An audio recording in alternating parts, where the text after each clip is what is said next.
Okay, so before we start the review, we gotta say we're both very, very sorry for the really poor quality in the last review. I'm sorry, the angling was off, and to make matters worse, the pictures that we used, they were completely off timing and everything. We're sorry, I don't use the best video editor app. It's called Video Joiner.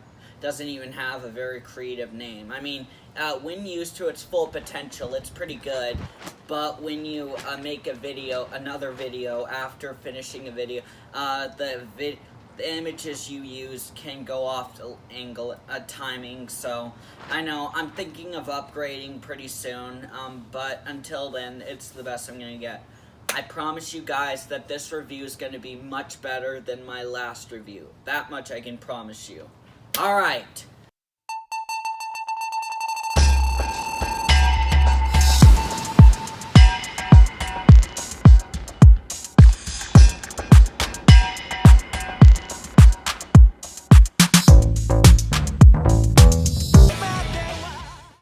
Hey everybody, Totally Emerald and Detective Pikachu here to review One Piece episode 977 titled The Sea is for Pirates, Raid to Onigashima.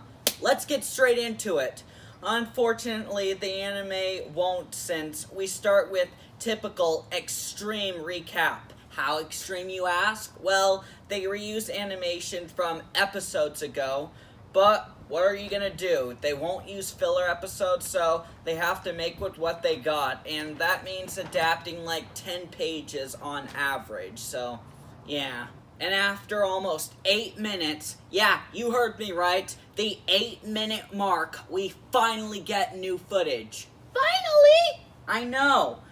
Kinemon pledges to Momo they won't give up and set sail, and since it's just the scabbards, they won't get detected. You know, I wonder if all the scabbards in their prime, that means with all of their limbs attached, could defeat Kaido. I mean, possibly, and even if they lose, it will at the very least be a close fight, and Kaido will probably be very battle damaged, or at least decently. I say this because Kinemon claims they'll point the sword at Kaido before anyone notices. Maybe they'd win. While sailing, Kiki makes the hypothesis that their plan was leaked again, since how else could Kaido have been prepared when Odin and his disciples faced him? Which, let's be honest, if that old hag hadn't pulled that cheek trick, they would have won most likely. Honestly, that alone proves that the Wano Kingdom's military, at its prime, is Yonko level, hands down. Kinemon agrees, but is all, "You're probably right, but I don't want to know now." But Kiki is all, "No, we must get rid of the spy immediately." But Keen brings up a good point in that there's no way they'll confess. Then Kawamatsu agrees and tells them fighting each other will just help the enemy. Kiki disagrees. Maybe they should just draw straws. No, Pikachu, that won't work. There's 8 of them, and there needs to be a negative, odd number for drawing straws to work, you know? Oh! Well, how about rock, paper, scissors? That might work. That might work. Kinemon goes to the point of thinking the traitor must have a good reason. Perhaps blackmail by Kaido or Orochi, and then there's a jolt of lightning for dramatic effect. But then Kiki is all, "If it weren't for that person, Odin-sama would still be alive." Yeah, I think at this point we can rule out Kinemon, Kiki, Kawamatsu, Denjiro, Ino, and Neko. That leaves Ashura, Raizo, and Kanjuro. I think it's Ashura. Maybe. Suddenly, Kanjuro decides to clear something up, and then, dramatic pause, it was Kanjuro after all. What the fuck? I know, right? The Kanjuro we all know and love never existed. I gotta say, the length this guy went to trick them is damn. This dude has major talent as an actor. That's another thing. Last episode revealed that the traitor was from a Kabuki family, and Kanjuro's appearance matches that of a Kabuki player. And here's the big kicker. His full name is Kurozumi Kanjuro. Wait! That means lost subordinates are innocent! Well, that part is obvious. It's also revealed Jack made it to Zoa because of Kanjuro. Damn, talk about dedication. Suddenly, some beast pirate ships arrive and, well, they're dead now. There's no way they can beat them with that little dinghy. And now, I've got some bad news, guys. The stylized eye catchers are gone now. I guess they were just meant for the Odin flashback. I know, pretty big disappointment. Made the episode stand out a bit more. I thought they were gonna do that until the end of the end of the series, but what are you gonna do? Who knows? They might. I'm not saying they'll never come back. I'm just saying it'll be for a while, since I think even One Piece would run out of ideas for eye catchers, even with that, because 5 years left of the anime. Watch this video. Yeah, so after some trash talking, Kinemon slices off Kanjuro's head. That was anticlimactic! Think again, cause Kanjuro appears behind Shinobu and draws some snakes to bind her. Oh, and that Kanjuro Kinemon just sliced was a drawing. Yeah, it turns out he's a much better artist than we originally thought. Kanjuro then reveals he was ordered to come to Onigashima with a Momonosuke. So he grabs him, and then the beast pirates start shooting at the Akazaya. Kinemon, however, is more focused on Kanjuro than them. If only he didn't have his devil fruit, he would swim through the terrible water and slice up Kanjuro for real. Suddenly, Ashura slices a cannonball in half. Maybe they can win. Nope, I was wrong. Yeah, they're dead. There's a 0% chance they can win. I don't think so. Wait, who fired that?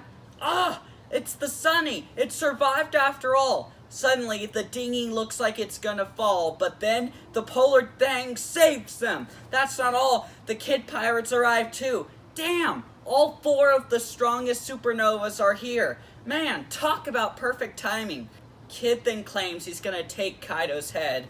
Honestly, I don't think anyone is taking Kaido's head after watching this video. Luffy then ends the episode off with this really badass quote. "The sea is for pirates to fight on." Spoken like a true pirate king. Okay, some apologies if this review was a little on the shorter side. I'm sorry.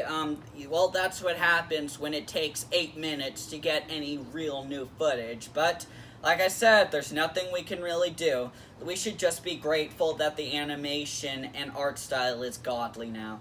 But the pacing will probably never be.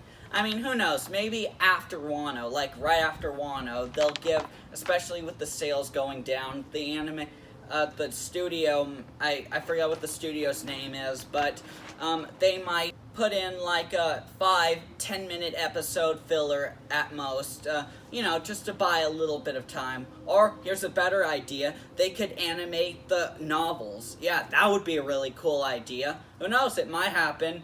And also, Kanjuro's reveal of being the traitor, I mean, considering how he was one of the scabbards with the least backstory revealed, along with Raizo and Dinjiro, Dinjiro's middle place. Ashura maybe, but, he was one of the least backstory known, Alright. Oh, and also, I got this new feature, a stamp card, in the description where you can see the after show. And you know what? That apology I said at the beginning of the video wasn't enough. Let's do that again. I'm sorry for the video not being good enough. Please forgive us. Yeah, that's better. Don't forget to like, subscribe, comment, press that bell icon for more anime and manga content. Alright, here's the after show. Hi there, my name is Gary. On YouTube, I'm known as Totally Emerald. Has this ever happened to you? You've been snacking yourself a little too much and you've started to put on a few pounds. Like me. Well, have I got the solution for you? And all it takes is 2 ingredients. Yeah, you heard me. 2 ingredients. Baby oil and Kanpor tablets. All you have to do is just crush up 1.5 Kanpor tablets, like so. I already had one out for the presentation, so And then after that's done, You put the baby oil in, and then after that, you just let it set. You just let it set for a couple of days, and, well, 2 days to be specific. And then after that, you put this on your stomach for a week or two, every night before going to bed for a week or two, and you start to lose a few pounds. Like me. Just look, I've almost got my six-pack back, or at least my flat stomach. I had a six-pack, but it's just covered by fat currently. But I plan to get it back, and with this, I just might do it. Oh, and some weight loss pills. That also works. Do that in conjunction, and you'll get your six-pack, or at least flat stomach, back in no time. This is summer!